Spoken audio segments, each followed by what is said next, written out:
Hello everyone, I'm Femke on the fundraising team at Prospectus, one of the senior consultants here, and I'm joined today by my colleague Adam. Hi everyone, my name's Adam. I'm also a senior consultant here at Prospectus. Myself and Femke both focus on our fundraising offer, recruiting for the fundraising heroes we all know and love into the charity not-for-profit sector.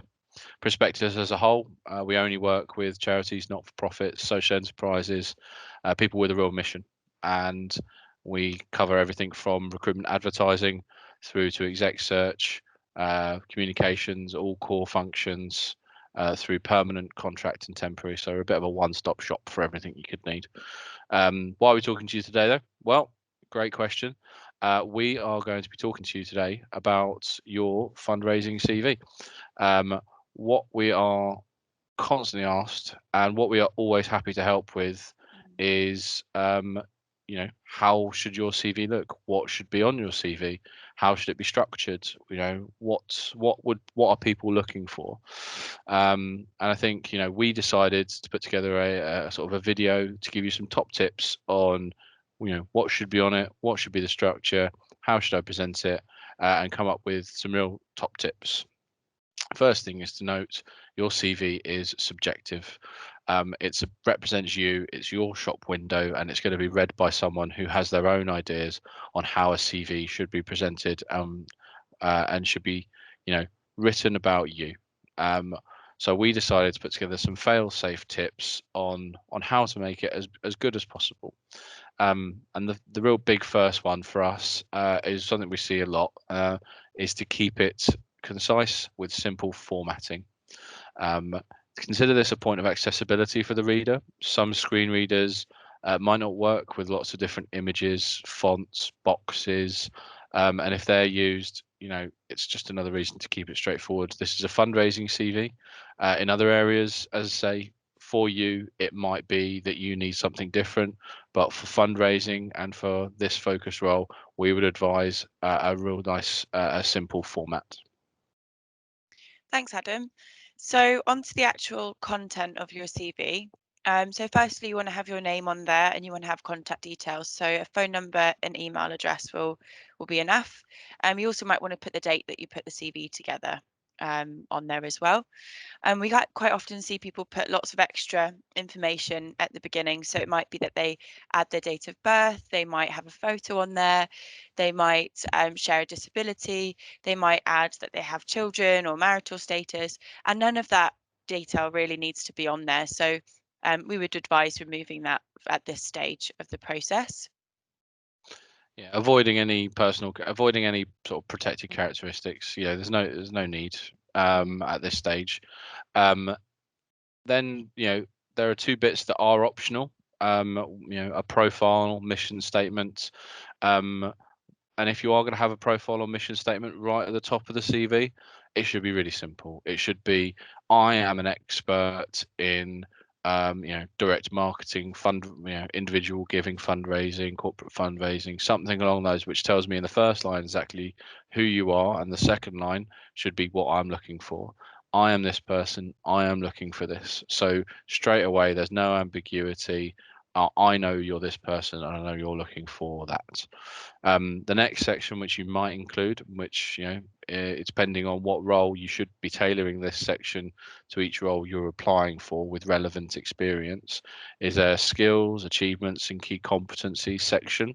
You might want to include that direct marketing, worked at ABC Charity as a direct marketing manager between these dates, and then put in some key metrics. You want to make you want to back up any statement you make with facts and experience, and you should talk in experience rather than any grand platitudes. I'm good at this, I'm good at that, sort of just a list of skills. That's great, but what we want is for you to actually make it relevant and reference it with your experience, because that's what makes it really impactful. And remember, be specific about your experience, and avoid general statements. Mm-hmm. Yeah, and that last bit, I mean, those key achievements, you'll be able to put them further down in with each role as well if you wanted to. So onto your career history. Keep the sort of formatting structure the same for each role, so you have it looking nice and neat. Have your organisation, your job title. Mention if it was maybe a temporary or a contract or an interim role, just to show why it might have been a shorter time that you worked somewhere, and that can sometimes be helpful. And you want to make sure you have the month and the year that you worked from and to. Some people like to add a short kind of context of the organisation that they were working at, and I think it does sometimes help to show, in what context were you achieving these things. So some people do like to add that in there, just a couple of sentences. You then want to have your key responsibilities, and this piece is really about what was on your job description. So what was the sort of remit of the role? I think it helps to kind of give a bit of a picture of the full position. So things like line management, who did you report to as well? Were you the strategic lead? Were you the budget holder? Did you also manage a portfolio? What were the kind of key goals? So maybe you have sort of 4 bullet points or something like that here, just keeping it quite concise as well, and to the facts. The next section is going to be more important, really, and it's all about your key achievements. So really tailor this to every role that you're applying to. Make sure you remember the I versus the we of fundraising. So really be clear and honest here with no ambiguity around what your role was and what your achievements were, where you led on things versus where other people were leading and you were supporting, for example. And really contextualize your experience. So add in numbers, add in names, dates, all of that detail will really bring it to life a lot more. And I think make it that bit more meaningful really to the reader. So yeah, again, keep it really succinct, specific key outcomes in this piece, and tailor it to each role. One thing we found quite a useful tip is just to speak to a previous line manager or colleagues to help jog your memory about what you actually achieved in those positions. Yeah, I've definitely heard a number of times from candidates that Yeah. has been really helpful That to does do. really help. That's a real top tip. If you can't really remember what you've done in a role, it was a year ago, it was 2 years ago. You can't quite remember the facts, figures, or dates. Do speak to former colleagues. They're often a really good source of information on what you've achieved in previous roles, because it's hard to see it when you're doing it. But looking back, sometimes you've achieved quite a lot, and it's good to note it down. As again, keep reiterating, this is your shop window. This is your experience. Um, the next sections we're going to talk through sort of more about voluntary roles, other work experience that you might have there, and all of this is optional as well. You might want to include sections on different bits of relevant training, different bits of relevant voluntary experience. We'd recommend keeping it there if it's relevant to the role you're applying for, and list training and course dates with dates achieved. And again, if it's relevant. If you don't think it's relevant, then don't include it. On education, keep it brief and relevant to what you're applying for. Shouldn't take up too much room, unless you're applying for a more academic role or something that requires it. And if you don't feel it's relevant, then you don't need to have it on the CV. References, we always say references. No need to put anyone else's contact details on your CV. This is your CV, not someone else's. Should all just a simple statement: references available on request. You may see that we've not included interests or hobbies. We recommend removing this. If it's relevant, use it in your statement, put it in your cover letter as motivations to apply. We want as much space for your experience and skills and values rather than what you do in your spare time. And remember, you may really enjoy something, but the person who's reading the CV, because it's subjective, they may not like it, they may not think it's relevant. So yeah, top tip: avoid hobbies and interests. Do you know, I've just forgotten something that I should have mentioned earlier. With your career history, some people put their salary that they were on for each role.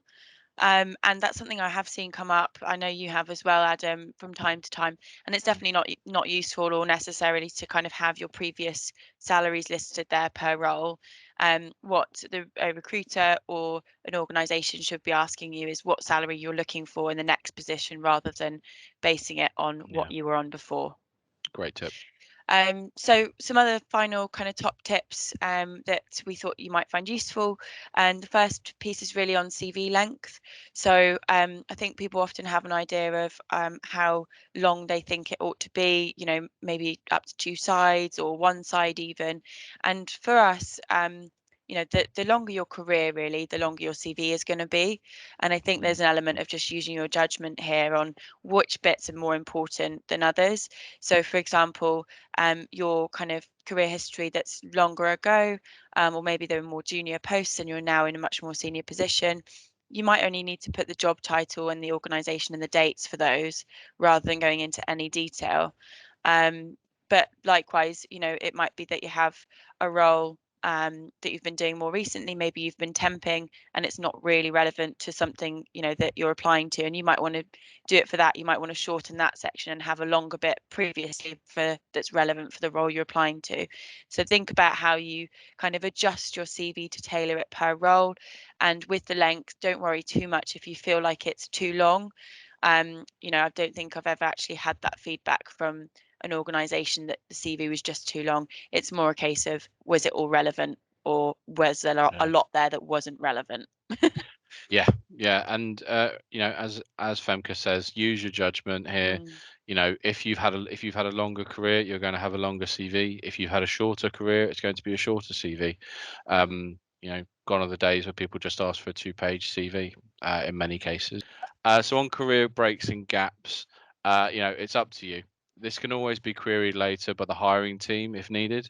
Some organizations do require to have a full history of what have you been doing over the last 5 years for statutory purposes, to makes for safeguarding purposes. If there's a career break, maybe it's just maybe you took some time out for some family reasons, or if you feel like you want to explain it, then do. I may seek, if I was you, I might seek our advice, or I might seek other people's advice on whether you think it should be included. But this is your shop window, and again, use your judgment. But as I say, it can always be queried later by the hiring team. Yeah, totally up to you, that one, isn't it? Mm. Um, and I think just generally around content, just if in any doubt about whether to add something in or not, just ask yourself whether it's a sort of measurable criteria for the role. Is this important for the hiring manager to see? Is there sort of detail there that will evidence that I can meet a particular criteria? And if it's not really relevant, there might not be need to include it. Yeah, and one of the big tips we like to give to people is get feedback from other people.